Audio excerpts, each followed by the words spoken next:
আমার নতুন একটি ভিডিওতে তোমাদের সবাইকে অনেক ওয়েলকাম। এখন তো শীতকাল, শীতকাল মানেই একদম ডালের বড়ি দেওয়ার একদম সঠিক সময়। তো দেখো, মা সকালবেলা ঘুম থেকে উঠে আগে ডাল ভিজিয়ে রেখেছে। এই ডাল প্রায় 6-7 ঘন্টা জলে ভিজিয়ে রাখতে হবে। আর তারপর দেখো, এখানে মা চাল কুমড়ো কাটছে, মানে একদম পাকা চাল কুমড়ো। আহ কুমড়োর গায়ের খোসা আগে ছাড়িয়ে নিচ্ছে। আর ওই পাশে আমার মাসি বসে আছে, মাসি বসে বসে কুমড়ো কোড়াচ্ছে।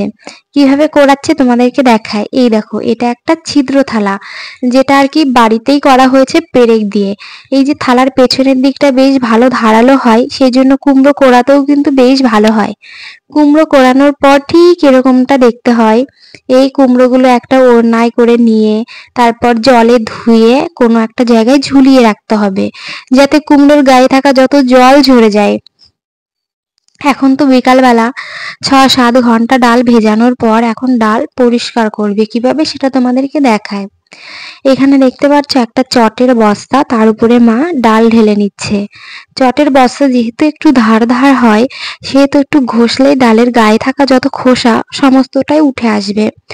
যদিও ডালের খোসা মেশিন থেকে ভাঙিয়ে নিয়ে আসা হয়েছে, খোসা মানে তুলে নেওয়া হয়েছে, তবুও দু একটা ডালের মধ্যে একটু কালো কালো খোসা আছে। আর এরকম ভাবে হালকা আলতো হাতে ডললে পারে সেই খোসা উঠে যাবে।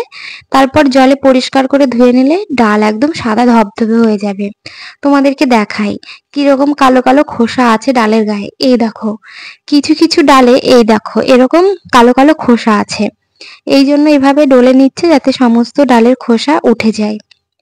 তো এই যে মা বিকালবেলা বসে বসে ডাল ঘষছে, তারপর এইদিকে ডাল পরিষ্কার করে ধুতে ধুতে সন্ধ্যা লেগে গেছে। এই দেখো, ডালের গায়ের যত খোসা ছিল জলের উপর এরকম ভেসে উঠবে, জল ফেলে দিলেই ডাল একদম পরিষ্কার সাদা ধবধবে হয়ে যাবে।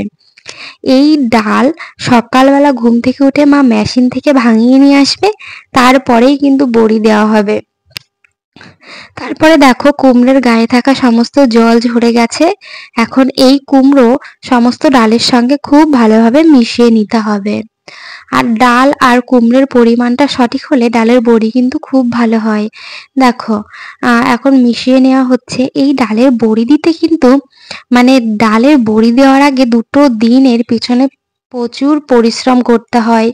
ডালের খোসা ছাড়ানোর থেকে শুরু করে ভিজিয়ে রাখা, কুমড়ো রেডি করা, সমস্ত কিছু কিন্তু আগের দিন করে রাখতে হয়। পরের দিন সকালবেলা ডাল ভাঙিয়েই আর কি বড়ি দেওয়া হয়। তো দেখতে পাচ্ছ সমস্তটা আগে মিশিয়ে নেওয়া হচ্ছে। আমি যখন খুব ছোট ছিলাম তখন দেখতাম মা, দিদি, তারপর ঠাকুরমা সবাই মিলে শিলে এই ডাল বাটতো।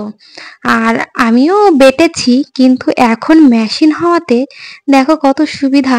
মেশিনে নিয়ে গেলেই ডাল ভাঙিয়ে চলে আসে। আর আগে কত পরিশ্রম করতে হতো।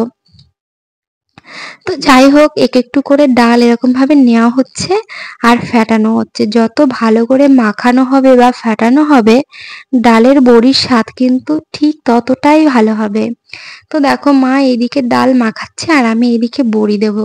তো চলো ডাল কিভাবে ফেটাচ্ছে দেখাই। এরকম হাত দিয়ে ঘুরিয়ে ঘুরিয়ে, মানে অনেক ভাবভঙ্গি করে আর কি ডাল ফেটানো হয়। ডাল সঠিকভাবে কিভাবে ফেটানো হয় সেটাও আমি তোমাদেরকে দেখিয়ে দিচ্ছি, এক্ষুনি দেখিয়ে দেবো তোমাদেরকে। আগে ডালটা ভালো করে ফাটানো হোক, তারপর দেখিয়ে দিচ্ছি। এই দেখো, এটা আমার দিদির মেয়ে রিমি। ও আমাদের সঙ্গে কাজ করছে। ও তো ছোট, ও এখন থেকেই শিখছে, যাতে ও শিখে যায় কাজটা। আমিও যখন খুব ছোট ছিলাম তখন এভাবে ডালের বড়ি দিতাম। দেখো, আমার কিন্তু ডাল ফাটানো হয়ে গেছে। একটু ডাল এখানে জলের উপরে দেখো ছেড়ে দিলাম, ডালটা কিন্তু একদম পুরো জলে ভেসে উঠছে। তার মানে কি, সঠিকভাবে এই ডালটা ফাটানো হয়েছে। এরপর এই ডালের বড়ি দেবো। দেখো কিভাবে বড়ি দিচ্ছি। এই দেখো, আমি এইভাবে বড়ি দিচ্ছি। তোমরা কে কে বড়ি দিতে পারো সেটা কিন্তু আমাকে কমেন্টে জানিও। আমি কিন্তু ছোটবেলা থেকেই বড়ি দিতে পারি। আমার মা এদিকে বসে বসে ফেটিয়ে দিত আর আমি বসে বসে ডালের বড়ি দিতাম। আমি একা একা বড়ি দিচ্ছি না, আমি, রিমি, ওইদিকে আমার জেঠিমা, মা, সবাই মিলে বড়ি দিচ্ছি। আর গ্রামের দিকে না এই কাজগুলো বেশ ভালো হয়, আর আমার খুব ভালো লাগে এই সমস্ত কাজগুলো করতেও। দেখো বড়ি দেওয়া কিন্তু একদম কমপ্লিট হয়ে গেছে। এই বড়ি শোকাতে শোকাতে 2-3 দিন সময় লেগে যাবে। 2-3 দিন পর দেখো এই যে বড়ি শোকানোর পর এরকম দেখতে হয়েছে। এখন আমি সমস্ত বড়ি তুলে নিচ্ছি।